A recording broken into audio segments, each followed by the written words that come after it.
আলকামার জবান দিয়ে কালমার তালকিন বাইর হয় না। এবার বলেন এই আলকামা কি নবীর সাহাবী? এই আলকামা কি নবীর সাহাবী?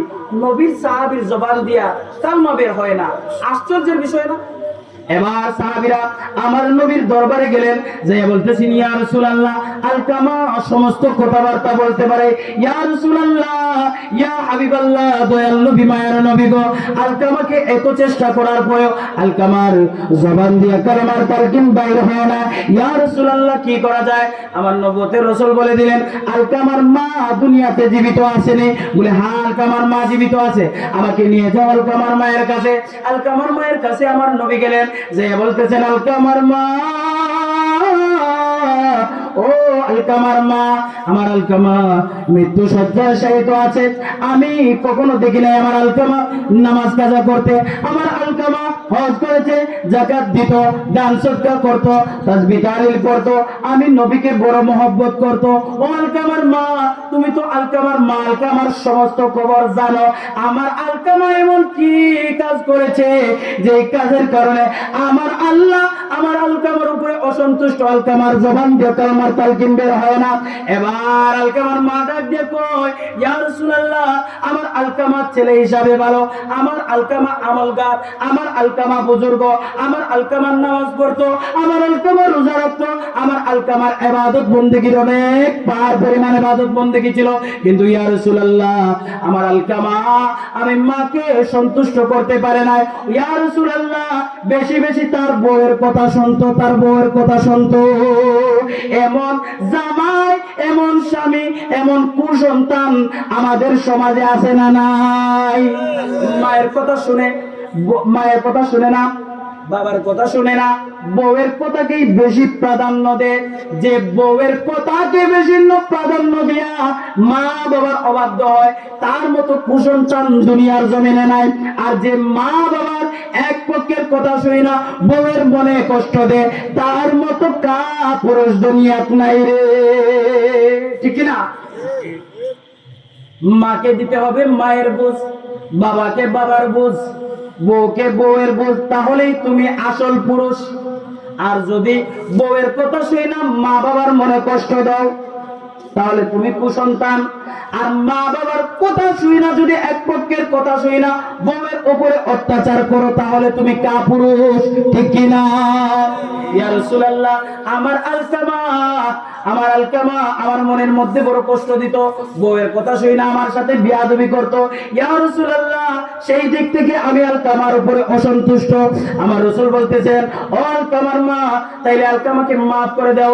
ইয়া রাসূলুল্লাহ, ইয়া হাবিবাল্লাহ, নবী গো, ইয়া রাসূলুল্লাহ, আমার আলকামা আমাকে এত এত কষ্ট দিয়েছে, ইয়া রাসূলুল্লাহ, এটার maaf আমি মন থেকে করতে পারবো না। বলবে যে আলকামাকে এত কষ্ট করে গর্ভে রাখলাম, যে আলকামাকে 2টা বছর বুকের দুধ পান করাইলাম, যে আলকামাকে ছোট থেকে বড় করলাম, বুজুর্গ হইছে, নামাজি হইছে, আপনার সাহাবী হইছে, ইয়া রাসূলুল্লাহ, আমি মাকে সন্তুষ্ট করতে পারে নাই, কাজে আলকামাকে আমি maaf করতে পারবো না। ইয়া রাসূলুল্লাহ, এত কষ্ট দিয়েছে মা বাবা। দেখিয়েন, মা বাবা কিন্তু সহজে সন্তানের উপরে অসন্তুষ্ট হয় না। যখন সন্তান অতিরিক্ত করে ফেলে, তখন মা বাবা সন্তানের উপর থেকে অসন্তুষ্ট হয়ে যায়। আমার নবী বলতেছেন, তাইলে ঠিক আছে, আপনি যখন আলকামাকে maaf করবেন না, এর সাহাবীরা, আমার আলকামা নামাজ পড়তো, রোজা রাখতো, আমি নবীকে খুশি করছে, কিন্তু আমার আলকামা তার মাকে খুশি করতে পারে নাই। আমার আলকামার বদনসিব। আমি জানি আলকামার জবান দিয়া কালেমার তালকিন বের হবে না। আলকামা মাকে খুশি করতে পারে নাই, আর মাকে যে খুশি করতে পারে না, তার উপর আল্লাহ খুশি হন না, আর আল্লাহ যার উপরে খুশি হন না, তার উপরে আমি খুশি হতে পারি না। এই জন্য আমার আলকামা জাহান্নামে হবে। যেহেতু জাহান্নামী হবে, দুনিয়া থেকে আলকামাকে জ্বালাইয়া পুরাইয়া বিদায় দেয়। আনো লাকড়ি, আনো কেরোসিন, আনো আগুন জ্বালাও। এবার লাকড়ি আনলেন, কাঠ আনলেন, আগুন ধরানো হলো। আলকামাকে যেই মাত্র আগুনের মধ্যে ডাইলা দেওয়া হবে রে, এমন সময় আলকামা ডাক দিয়া কয়, ইয়া রাসূলুল্লাহ, ইয়া হাবিবাল্লাহ, নবী গো, ইয়া রাসূলুল্লাহ, ইয়া হাবিবাল্লাহ, নবী গো, যে আলকামাকে পেটের মধ্যে দইরা এত কষ্ট সহ্য করেছি, ইয়া রাসূলুল্লাহ, ইয়া হাবিবাল্লাহ, যে আলকামার জন্য এত কষ্ট করেছি, এত ত্যাগ স্বীকার করেছি, ইয়া রাসূলুল্লাহ, আজকে আমি মা কিভাবে দেখবো আমার আলকামাকে আমার মায়ের সামনে কিভাবে আপনি পুরাইবেন? আর আমি মা কিভাবে দেখতে পারি আমার জাদুমণি, আমার কলিজা ছেড়া ধন, আমার সন্তান আগুনের মধ্যে পড়তেছি? ইয়া রাসূলুল্লাহ, ইয়া হাবিবাল্লাহ, নবী গো, ইয়া রাসূলুল্লাহ, আমি আমার আলকামাকে মাফ করে দিলাম। আলকামার উপরে আর আমার কোনো কষ্ট নাই, আলকামার উপরে আর কোনো দুঃখ নাই, আমি আমার আলকামাকে মাফ করে দিলাম। সাথে সাথে আলকামার জবান দিয়া জারি হয়ে গেল, লা ইলাহা ইল্লাল্লাহু মুহাম্মাদুর রাসূলুল্লাহ। জোরে জোরে বলি সুবহানাল্লাহ। কাজ হইছে, নবীজির সাহাবী হইয়া কোন কাজ হইছে? মায়ের মনে কষ্ট দিবা, সাহাবী হইয়াও লাভ হবে না। বড় এমপি, বড় মন্ত্রী, যা কিছু হও না কেন, মায়ের মনে, বাবার মনে আঘাত দিবা, এই এমপি মন্ত্রীগিরির কোনো দাম নাই রে। আজকে আপনি সম্পদশালী হয়েছেন, আপনি টাকার মালিক হয়েছেন, গাড়ির মালিক হয়েছেন, নারীর মালিক হয়েছেন, আওলাদের মালিক হয়েছেন, তার পিছনে দুইটা ব্যক্তি সবচেয়ে বেশি অবদান হচ্ছে। এই দুইটা ব্যক্তি হচ্ছে আমাদের মা এবং বাবা। বলেন না সুবহানাল্লাহ। আজকে আমার মা এবং বাবার দুয়ার বরকতে, মা বাবার উসিলায় আল্লাহ পাক রব্বুল আলামিন এখানে বসা তৌফিক আমাকে দিয়েছেন, অন্যথায় হতো না।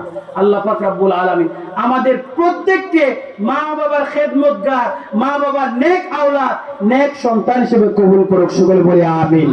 তো মা বাবার খেদমত করার দরকার আছে? মা বাবার সাথে বেয়াদবি চলবে? মা বাবার সাথে অভদ্রতা চলবে না? বাবারা, আমি আপনাদেরকে উপদেশ দেওয়ার মতো যোগ্যতা রাখি না, আপনাদেরকে পরামর্শ দিলাম যে যাই করেন না কেন, এই দুইটা ব্যক্তিকে আঘাত দিবেন, দুইটা ব্যক্তিকে কষ্ট দিবেন, দুনিয়াও শেষ, আখিরাতও বরবাদ। আল্লাহ রাসূল বলেন, যেই ব্যক্তি তার মা বাবাকে পাইয়াও আল্লাহর জান্নাত খরিদ করতে পারলো না, তার মতন বদনসিব, তার মতন কমবক্ত, তার মতো কপাল পোড়া আল্লাহর আকাশের নিচে জমিনের উপরে আর কেউ হতে পারে না। মা বাবা যদি দোয়া করে আপনি জিরো থেকে হিরো হতে পারবেন, আর মা বাবা যদি বদ দোয়া করে হিরো থেকে জিরো হতে সময় লাগবে না। অনেক কথা ছিল, আল্লাহ যদি তৌফিক দেন, বাছাইয়া রাখেন, ইনশাআল্লাহ আল্লাহ যদি কবুল করেন, আগামীতে ইনশাআল্লাহ আপনাদেরকে শোনাবো, মন করে শোনাবো। অল্প সময় আমার যাইতে হবে আবার নবীগঞ্জ, কালকে আবার মাহফিল আছে, আবার জুমার নামাজ পড়াতে হবে। আপনারা সবাই আমার জন্য দোয়া করবেন। যা কিছু বললাম আমল করার চেষ্টা করবেন তো ইনশাআল্লাহ। যদি আমল করেন আপনারাও কামিয়াব, আমরা হুজুররা যারা এতক্ষণ চিল্লা পাল্লা করলাম আমরাও কামিয়াব।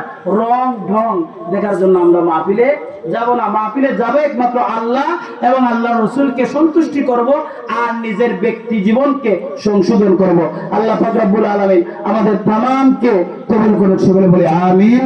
ওয়া আখির দাওয়ানা আলহামদুলিল্লাহি রাব্বিল আলামিন। আসসালামু আলাইকুম ওয়া রাহমাতুল্লাহি ওয়া বারাকাতুহু। আলহামদুলিল্লাহ।